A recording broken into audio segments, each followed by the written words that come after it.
Najprej moramo zelo jasno vedeti in povedati, kaj so ključni razlogi za razmah terorizma. Prvič, veliko mladih Evropejcev je razočaranih brez prihodnosti.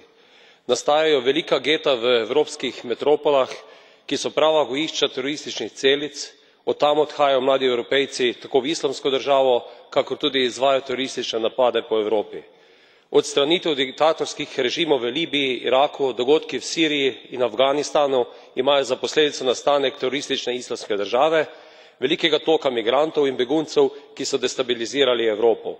Islamska država in tudi nekatere arabske države financirajo terorizem in so najavile islamizacijo Evrope in teroristične napade na Evropo.